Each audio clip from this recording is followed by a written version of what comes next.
Live from New Delhi, you're watching DD India Live, India's voice to the world with me, Divya, coming up in the next 30 minutes. Prime Minister Narendra Modi meets Maldivian dignitaries on day 2 of his visit. Will attend Maldives' 60th Independence Day celebrations as the guest of honor. Thailand and Cambodia clash for a third day despite ceasefire call, or at least 33 people killed and more than 173,000 displaced so far across the two countries. In chess, Humpy to face 19 years old Divya today in the historic All India Women's Chess World Cup final. Our nation remembers its brave hearts of the 26th Kargil Vijay Divas. President and Prime Minister lead the nation in paying tributes. Defence Minister says India shall remain forever indebted to their service.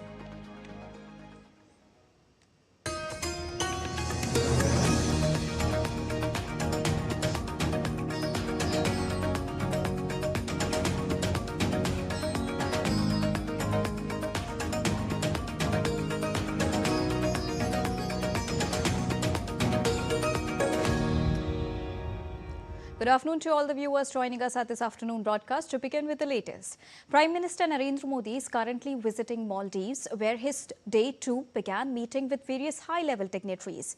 First up, he met with the Vice President Hussain Mohamed Latheef.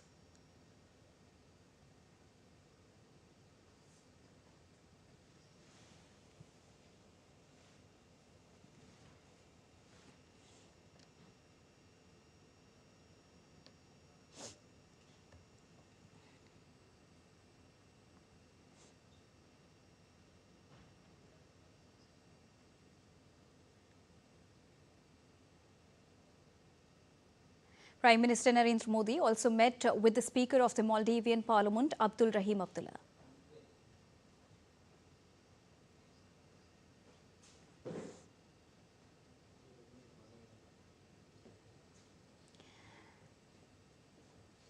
Prime Minister Narendra Modi also met former Maldivian President Mohamed.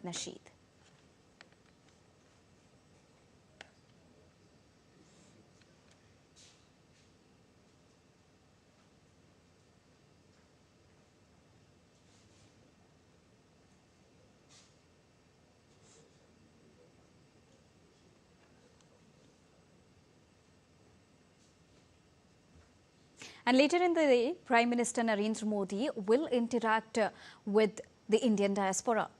Prime Minister Narendra Modi will also participate in the 60th anniversary of Independence Day of Maldives. He will be attending the event as the guest of honor. Near to the end of his visit, Prime Minister Narendra Modi will be given a warm farewell and will be accorded with the Guard of Honor. Then, wrapping up his two-day visit to Maldives and two-nation visit overall, which is the UK and Maldives, Prime Minister Narendra Modi will depart for India.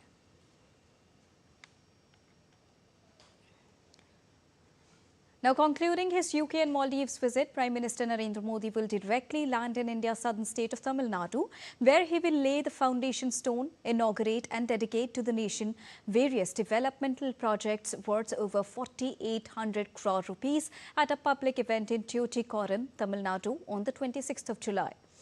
The next day, the 27th of July, Prime Minister will participate in the celebration of the birth anniversary of the great Chola Emperor Rajendra Chola I with the Adi Thiruvatarai festival in Tiruchirappalli, Tamil Nadu.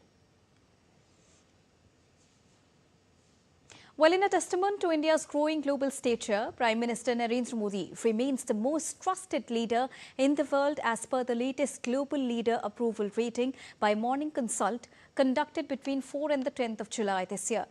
Prime Minister Narendra Modi has claimed the top spot with a commanding 75% approval rating, reaffirming his position as the most popular and trusted elected leader in the world.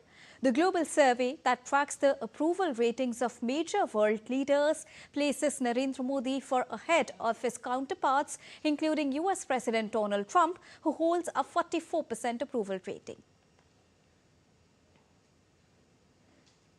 Shifting focus. Now, the landmark India-UK Free Trade Agreement paves the way for a new era of economic cooperation between two vibrant economies, and industry leaders have strongly welcomed the move.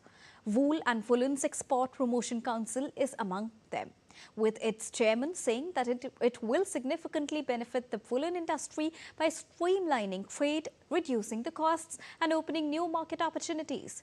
Listen in to what Chairman R.C. Khanna has to say about it. This development reinforces India's commitment to expand global trade partnership and strengthening the export potential of our industry.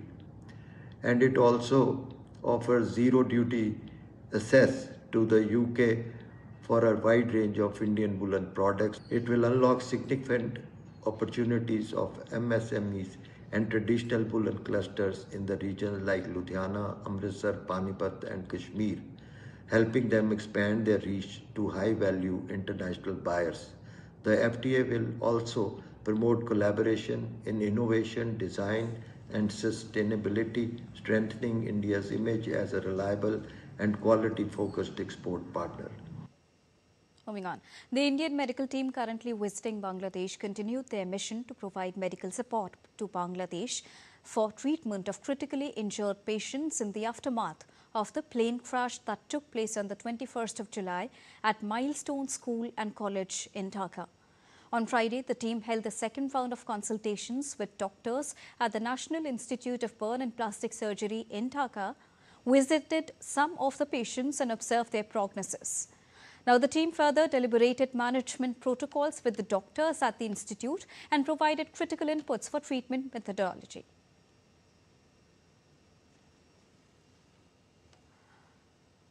A symbol of strong maritime ties between India and Indonesia docked in Jakarta.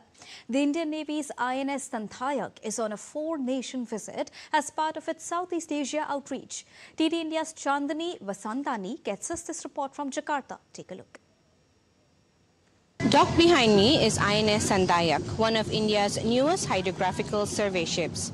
Its three-day visit to Jakarta is a symbol of growing maritime cooperation between India and Indonesia, and also a reminder of how important is regional collaboration in the Indo-Pacific landscape.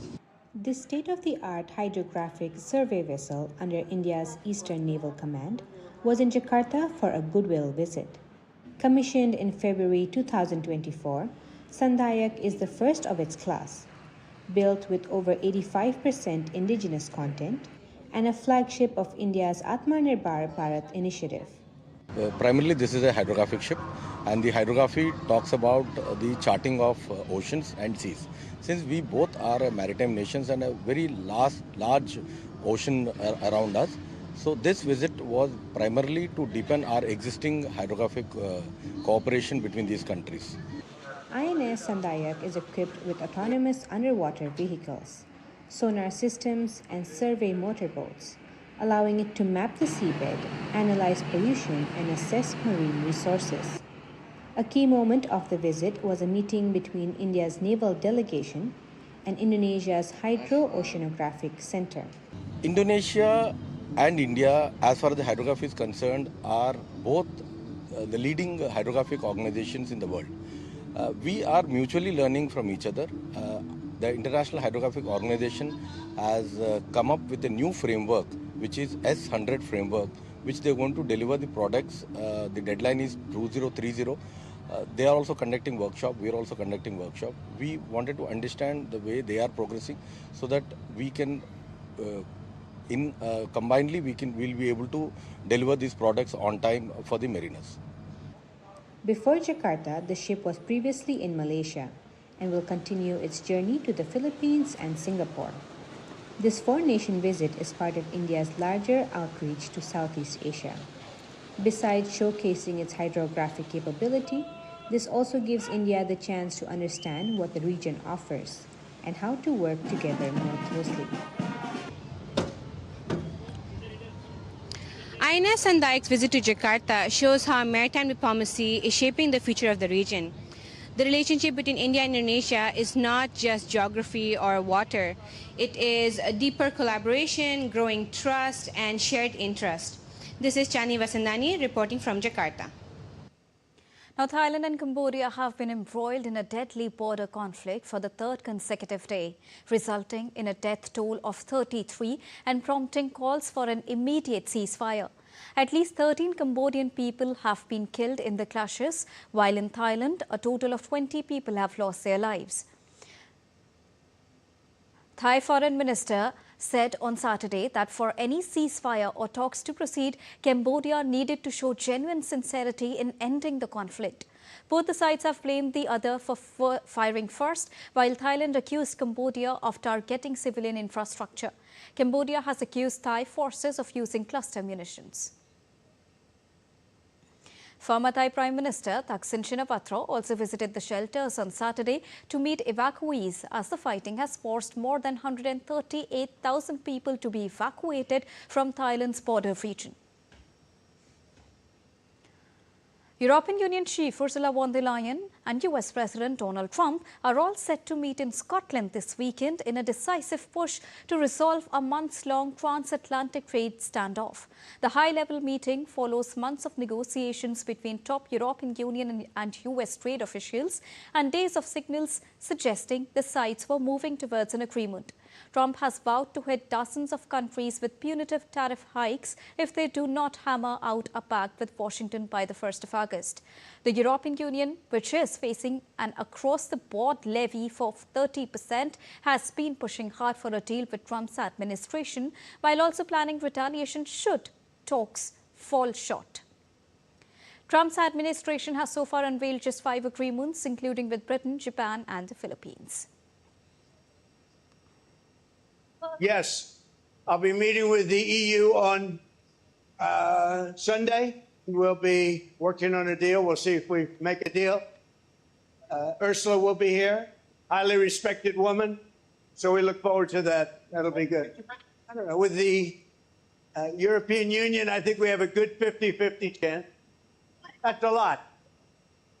Now, hundreds of Tunisians protested in the capital Tunis against President Kais Saied, denouncing his rule as an authoritarian regime that has turned the country into an open-air prison. Under the slogan called "The Republic is a Large Prison," protesters marched demanding the release of jailed opposition leaders, journalists and activists. The protest marked the 4th anniversary of Said's power grab. In 2021, he dissolved the elected parliament and started ruling by decree, a move the opposition called a coup. The protesters said Tunisia under Said has descended into authoritarianism, with mass arrests and politically motivated trials silencing dissent. A bus plunged into a ravine in the Peruvian Andes, killing at least 18 people on Friday. A bus carrying over 60 passengers from Lima to the jungle city of La Merced overturned and landed on its roof beside a river after veering off a narrow, winding road. Among the deceased were 2 children. Emergency response teams were present at the crash site, though the cause of the accident remains unknown. Powerful floodwaters sweep through Rio near Mexico as another round of torrential afternoon rain triggered flash flooding in the mountainous village. The deluge forced road closures and led to the rescue of at least 5 people trapped by rapidly rising waters. On the 9th of July, flash floods killed at least 3 people, including 2 young children, and trapped dozens in homes and vehicles. Ruidoso, a popular summer retreat as well as ski resort nestled in the Sierra Blanca mountain range of south-central New Mexico, is located about 115 miles in the south in the state's largest city. A blistering heat wave scorched New York City with temperatures reaching 35 degrees Celsius in Times Square. Tourists lined up at the TKTS booth for same-day Broadway show discounts despite the sweltering conditions. The heat wave is the result of a heat dome, an area of high pressure in the atmosphere that gets stuck in place over a region because of atmospheric dynamics around it that blocks it from moving. Now, temperatures in New York are expected to fall slightly on Saturday, with the highest temperature reaching 29 degrees Celsius forecast. Time to take a short break. We'll be right back.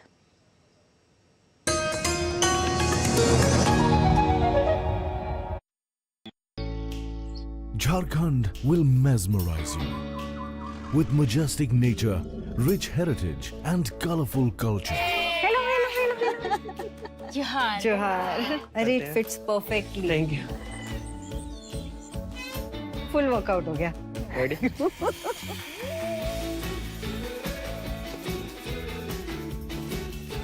Postcards from Jharkhand on National Geographic.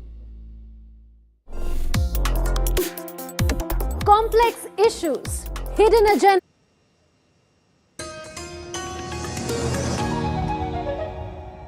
Welcome back after that short break. You're watching DD India Live, and now we'll get you exclusive and special segment on Kargil Vijay Divas, commemorating 26 years of sacrifice, valor and an unbreakable national spirit.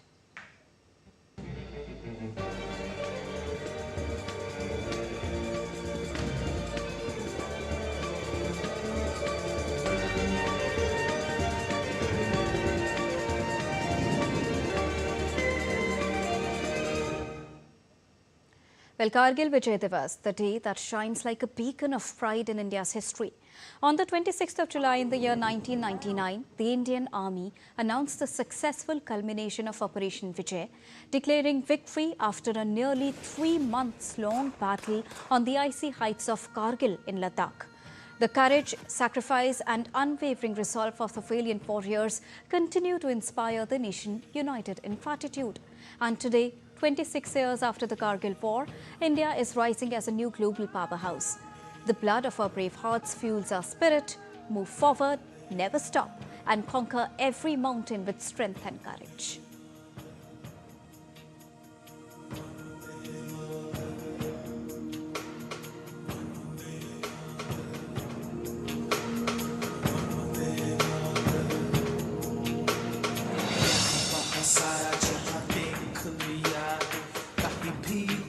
जैसा कोई नहीं है, बस नहीं 100 दिन दुनिया घुमा है, नहीं कहीं तेरे जैसा कोई नहीं. मैं गाया जहाँ भी बस तेरी याद थी, जो मेरे साथ थी, मुझको तड़पाती रुलाती, सबसे प्यारी तेरी सूरत, प्यार है बस तेरा प्यार ही.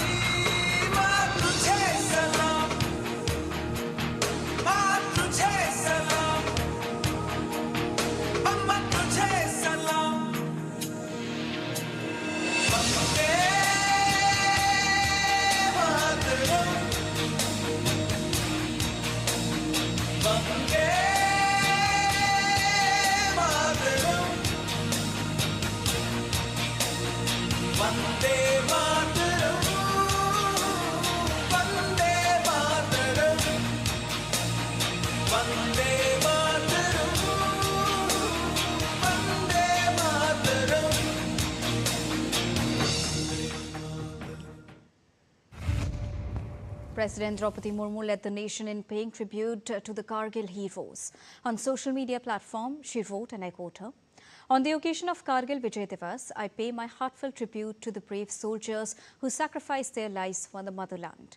This day symbolizes the extraordinary valor, courage and steadfast determination of our Jawans. Their dedication and supreme sacrifice for the nation will forever inspire its citizens. Jai Hind, Jai Bharat." Unquote. Prime Minister Narendra Modi extended heartfelt greetings to the countrymen on Kargil Vijay Divas. In a tweet, he said, and I quote him, "This occasion reminds us of unparalleled courage and valor of those brave sons of Mother India who dedicated their lives to protect nation's pride. Their passion to sacrifice everything for the motherland will continue to inspire every generation. Jai Hind." Unquote. On Kargil Vijay Divas, Defence Minister Rajnath Singh paid heartfelt tribute to the brave hearts who displayed extraordinary courage, grit and determination in defending the nation's honour in toughest of terrains. Earlier in a tweet he said, "Their supreme sacrifice during Kargil war is a timeless reminder of the unwavering resolve of our armed forces. India shall remain forever indebted to their service." Quote unquote.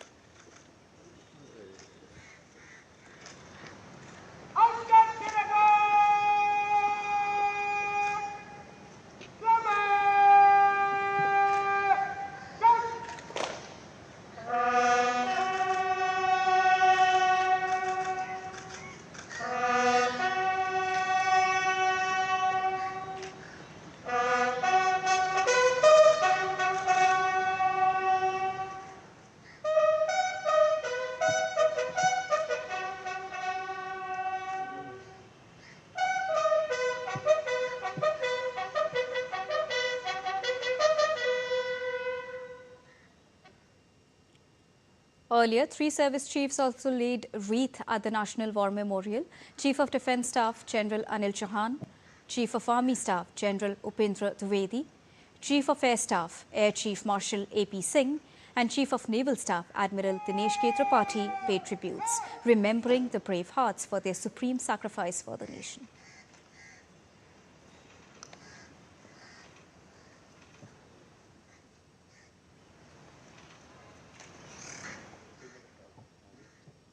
On the 26th Kargil Vijay Divas, Lieutenant Governor of Ladakh Kavindra Gupta and Army Chief General Upendra Dwivedi laid wreaths at the Kargil War Memorial in Dras.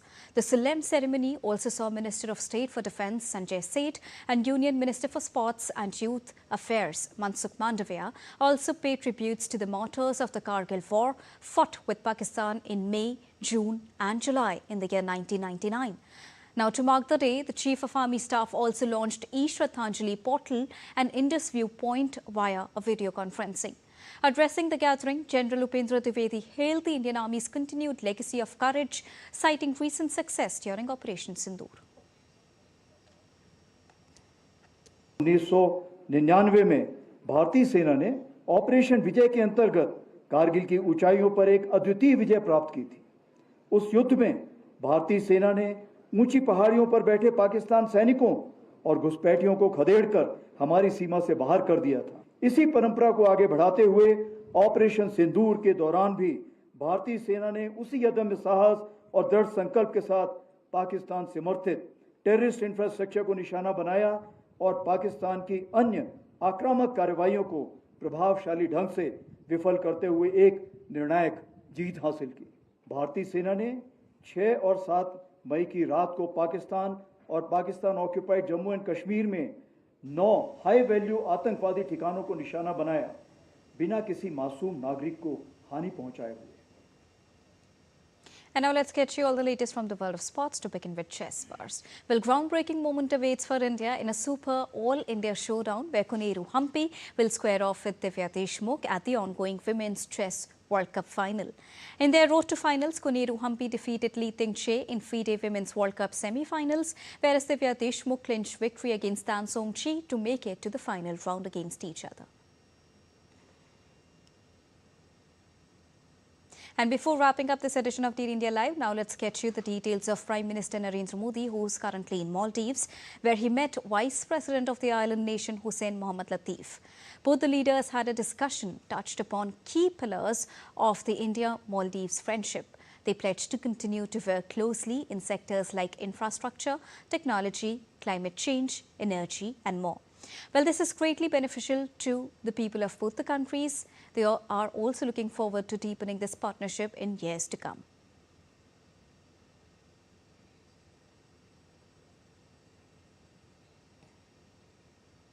Prime Minister Narendra Modi also met the Speaker of the People's Majlis, Abdul Rahim Abdullah. They talked about the deep-rooted India-Maldives friendship, including the close relationship between the respective parliaments. The formation of the India-Maldives Parliamentary Friendship Group in the 20th Majlis is a welcome step for bilateral ties, while India remains committed to supporting capacity building in the Maldives.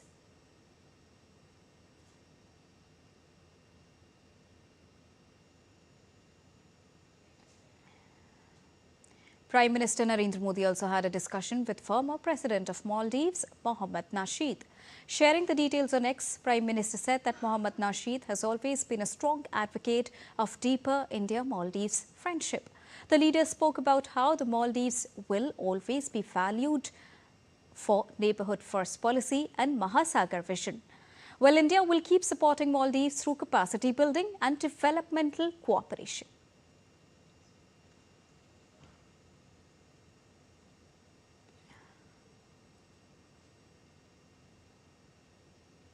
And that's all for this edition of DD India Live. But do let us know your thoughts on the news of the day. For those on the go, you can get all the latest news and updates from India and across the world on DD India mobile app. The app is available on both Android and iOS platforms. Scan the QR code and download it right now.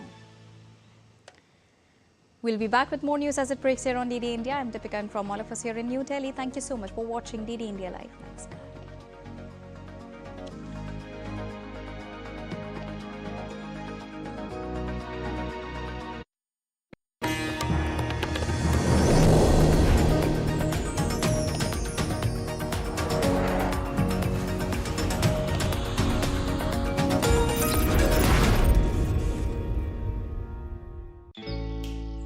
Jharkhand will mesmerize you with majestic nature, rich heritage and colorful culture. Johar. अरे It fits perfectly. Thank you full workout हो गया ready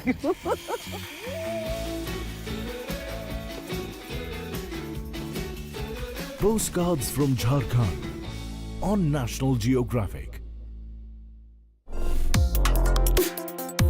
Complex issues, hidden agendas, twists and turns, strategic games. We think all dots are linked. We just need to connect them. Join me every week as I connect the dots